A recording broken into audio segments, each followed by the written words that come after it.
the road on a road trip in India through Kerala, Karnataka, and Goa, and we are taking our Ayurvedic lifestyle on the road. I hope you'll follow us and get some interesting information from our vlog. See you soon!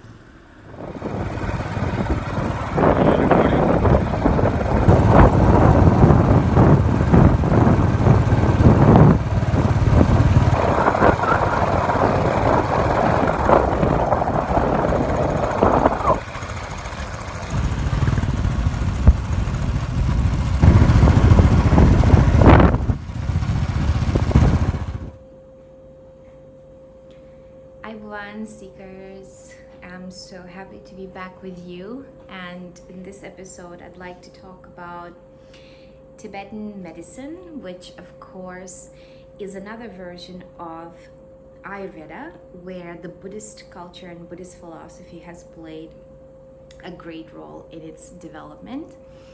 Now, Tibetan Buddhism and the other branches of Buddhism are to some extent different because they belong to a different historic and cultural background.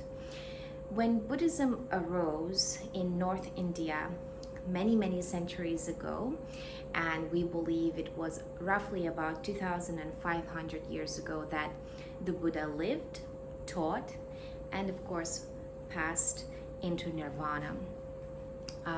Now, when that happened in North India, Buddhism did not spread beyond the kind of territory of several states in the Magadha region of North India, which would be the modern Bihar and Uttar Pradesh areas. We know that the Buddha was born in the area of Lumbini, which is currently Nepal. So we do attribute his origins to kind of on the border of Nepal and India. And at that time, of course, we did not have the nations of Nepal. We did not have a defined border that would have given us what we call today the modern country of India. But we rather had kingdoms and smaller states. So the Buddha, the Sakya Muni Buddha, who belonged to the kingdom of his father, was part of a kind of Brahmic culture that he ended up reforming to a certain extent, and where he proposed his own ideas and his own vision of the way that one should live their life, right? Just general philosophy.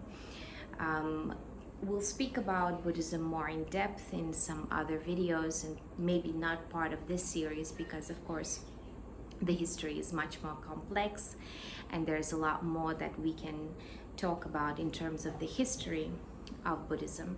But after the Buddha's death, and in fact several hundred of years after his passing, this is when Buddhism kind of spread into the farther east nations, and that would be the nations of Korea, China, and then eventually it reached as far as Japan. And also Buddhism spread toward the south. That would be Sri Lanka, Burma, or Myanmar, and Vietnam, and some other neighboring countries like Thailand, and so forth. So we have different branches and we have different traditions. And of course, as Buddhism would spread, and what we call Buddhism was not a religion at the time, it was more so a philosophy or a way of thinking about life. It adopted and absorbed certain local traditions into its practices. In fact, to some extent, Buddhism always accepted the idea of adapting itself to the environment, because it understood that certain cultural ideas cannot be eradicated completely, and in fact should be made part of the way of life that makes sense to the local population. Now, when it comes to Tibetan Buddhism, this is another branch of Buddhism that has been defined as its own philosophy to some extent. And again, there is some mixture of pre-existing local cultures. In this case, it is the Bon, or otherwise sometimes also called Bonpo, which were the local traditions and the local ritualistic practices that existed in the region of Tibet prior to the arrival of Buddhism. And Buddhism arrived into Tibet via the Sanskrit tradition that arose through the movement of Buddhism up north and to the Far East. So in many ways, it was the kind of Chinese influence or the region of the Mongols and the surrounding states that contributed to the creation of a different branch of Buddhism. With time and due to geographic isolation, Tibet had the opportunity to truly evolve and develop this philosophy into a practice that in many ways was much more detailed, perhaps more sophisticated, and more extensive in nature. And that deals with the type of rituals as well as the kind of body-oriented and mind-oriented practices that are present in Tibetan Buddhism, and also in particular the medicine. So in Tibetan medicine, which I am not an extensive expert on, but we would observe a lot of similarity with the traditional Ayurvedic methods. Now, even within Ayurveda, or what we would call perhaps the homeopathic or naturopathic traditions of medicine that exist in India, they too vary from the northern regions to the southern regions. There are variations because that of course has to do with the fauna and the flora and the medicines, the natural medicines that are available. It also has to do with the interaction of other countries. And so those areas that received a lot of influx of trade with, let's say, either the Persian nation or the Chinese nation throughout the centuries, would have been influenced by certain aspects of the medicine and the medicinal traditions that were practiced in the Arab world or in the Asian world that went beyond India. So Ayurveda, to some extent, is a composite of other traditions as well, but it does have its own core philosophical structure, and then it has adopted some practices from the other cultures. And at the same time, we also can talk about other traditional medicines around the world, let's say the Chinese traditional medicine in particular, as having a very strong relationship in its origins with the Ayurvedic practices. So when we look at Tibetan medicine, we cannot in a way separate it entirely from the general Ayurvedic approach, which deals with the knowledge of plants, oils, and other medicinal aspects of the natural world, which also encompasses the minerals and the metals. And at the same time, we can say that Tibetan medicine has its own particularity that has to do with the cultural and the geographic region of Tibet that certainly would not have the same type of flora and fauna as, let's say, South India, right? The tropical country versus the high Himalayas, where, of course, the plants would be in a reduced variety, and perhaps some plants that do not exist in the south would be present up in the mountains. So in many ways, we can say that we have a common knowledge between all of these traditional methodologies, and yet we have some variations that do differ and do provide a different approach to, let's say, even deciding on how medicine should be administered or the type of rituals that accompany the treatments, along with the physical medicines that you would be taking, and let's say the treatments that you would be doing specifically for the body.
Now, when we visited the town of Bilaku, which I already spoke about in the previous episode about the art of Buddhist uncountrying, we had the chance to spend some time with the Tibetan community that has been living outside of Tibet and was provided very kindly with some territory in the state of Karnataka, and happens to be one of the larger resettlements of the Tibetan expat community outside of the region of Tibet.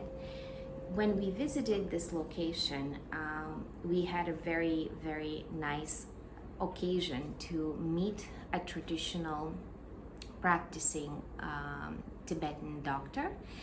His name was Dr. Tara, and we had some small interaction with him, as well as made an appointment to kind of address our health and to inquire about the state of our health. Now, the methodology in Tibetan Buddhism when it comes to the diagnostics is mostly centered around taking the pulse and being able to read the kind of deviations in the body through the pulsation of the blood, but also by determining which elements are present in excess and which elements are not, let's say, present in enough quantity. And when we talk about the elements, we are talking about the primary elements that we've already discussed, and that is the elements of fire, water, earth, air, and space.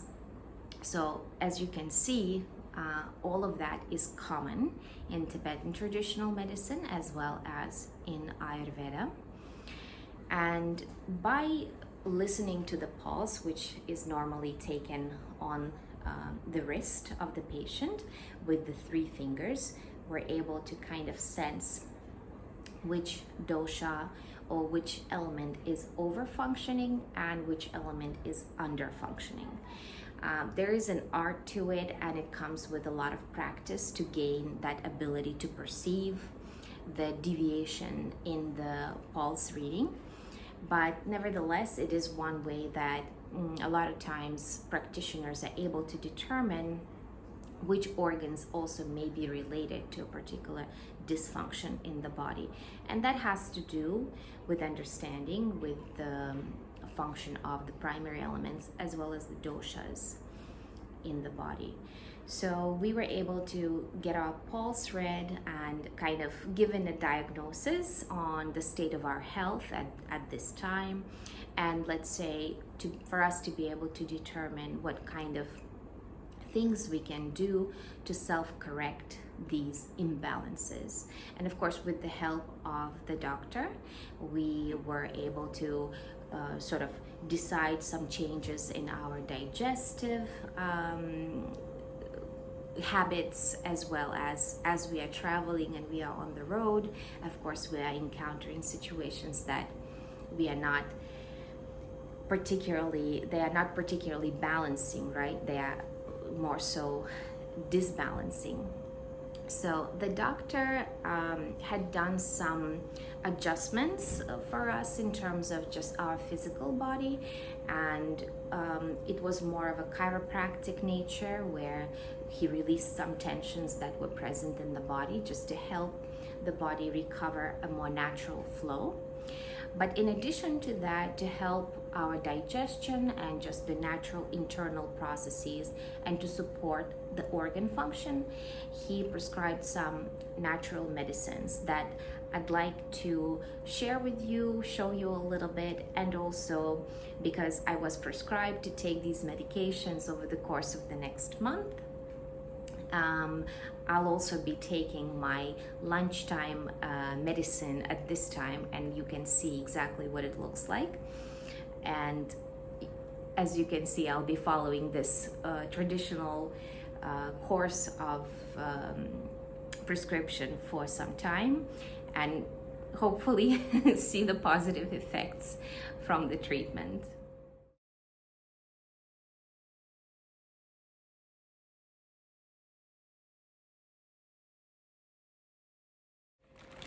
Now, what I have here is a packet of traditional Tibetan medicine, and both of us, myself and Kasun, received our monthly dose. And I'll be showing you the medicine that I received to be taken over the course of the next 30 days. And these are all medicinal tablets out of completely natural ingredients, primarily herbs that are dry and then kind of wrapped up into a little bowl or granule of hardened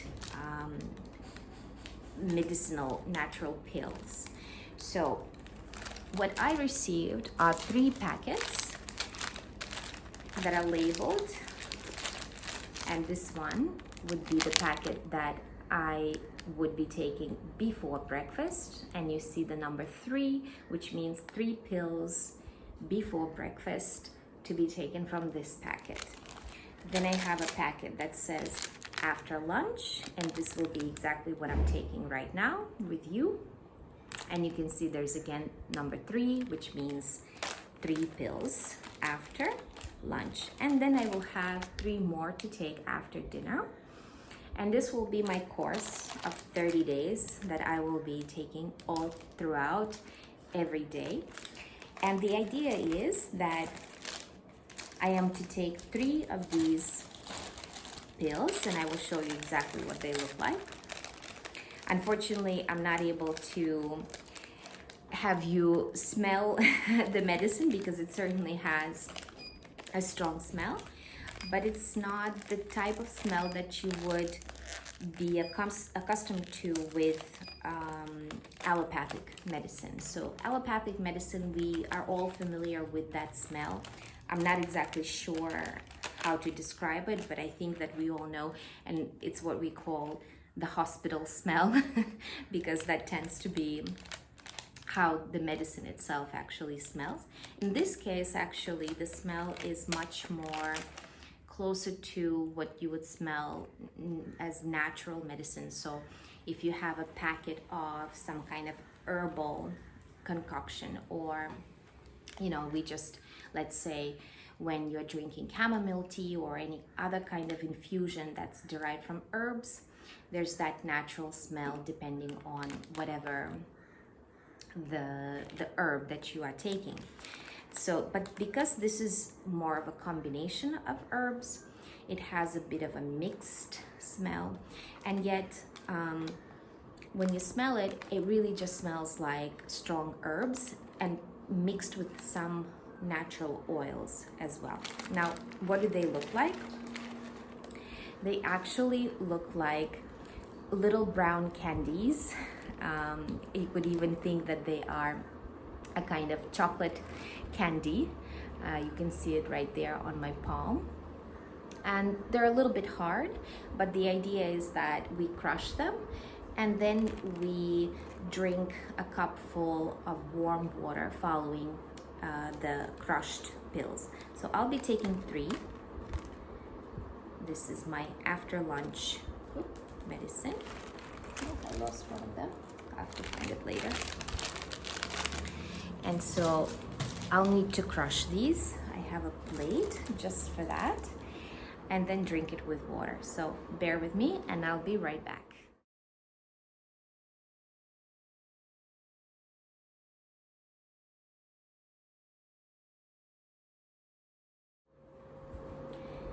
So here I am back with my crushed pills, and you can see now they are more in their powder form as they would originally be when you are just preparing the medicine itself before you actually harden it into these portions of the little balls that you saw. And I'm just going to collect all of this powder into one spoonful.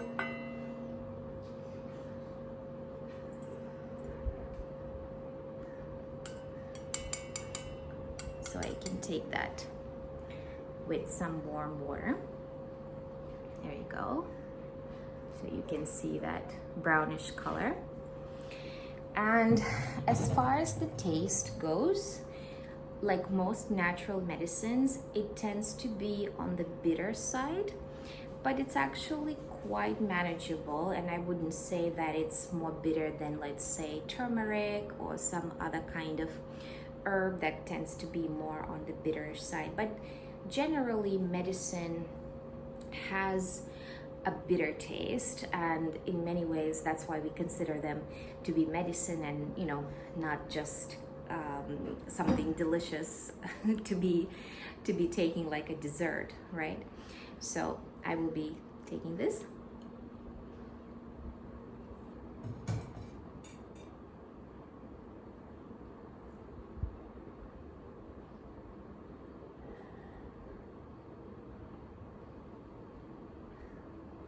This has a slightly different taste from the morning medicine that I take, so I can tell that the taste is different, and it's relying on a different herb in this case, and this one is actually a little bit more bitter than the one in the morning, but that's okay because after lunch, after having eaten, sort of my taste buds have been satisfied, and I can just take the medicine and not feel as uncomfortable with the taste.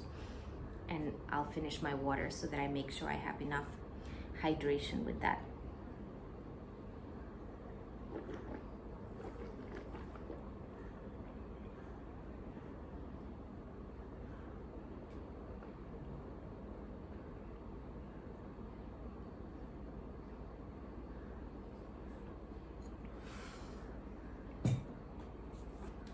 Now, what I want to say is that I'm not advocating for any type of specific medicinal methods, and I certainly believe that everyone should decide those things as they are appropriate for them.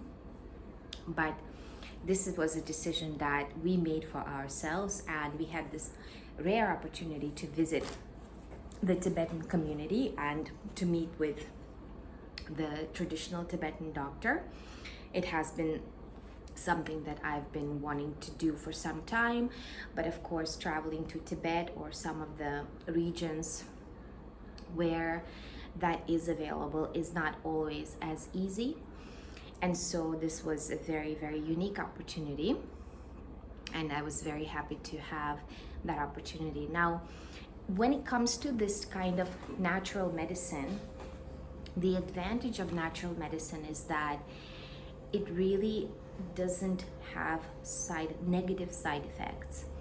The reason why that happens is because when it comes to the natural ingredients of this medicine, our body will normally take the amount that it knows that it needs to be able to help the function of a particular organ for which this medicine is designed, and it will eliminate naturally whatever is the excess.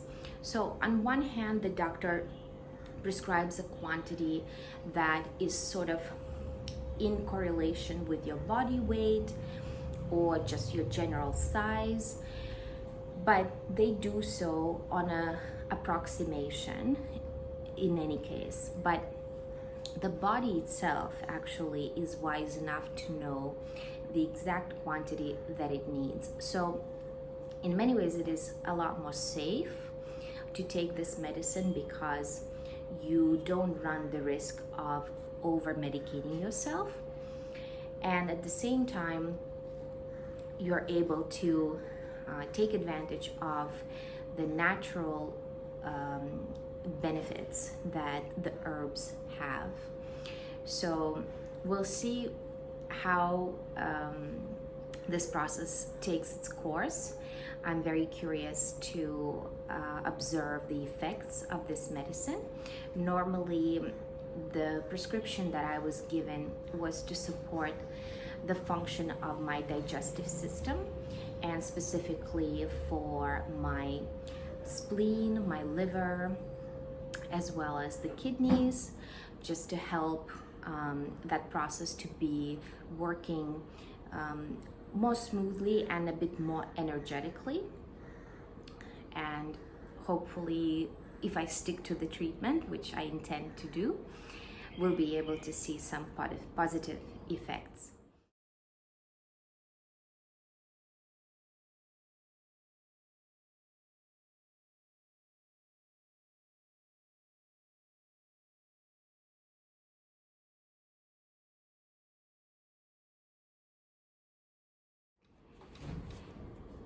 When it comes to these traditional methodologies of medicinal treatment, Ayurveda has a very similar approach, and along with certain therapies and certain external treatments, there are medicines that are prescribed. They pretty much take the same form of certain herbal mixtures, perhaps combined with some oils that are then composed into these little pills, and the doctor is able to prescribe a dose or a treatment in conjunction with the physical therapies that you may be undergoing.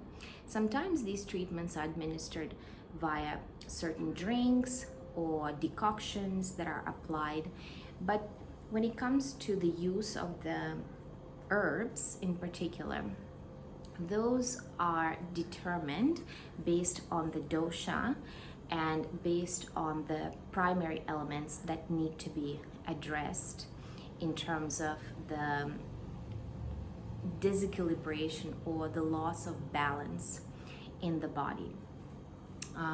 The herbs themselves, just like our bodies, just like every other living species or living being in our reality, is subject to the same laws of nature and is composed of the same primary ingredients, or we would say primary elements.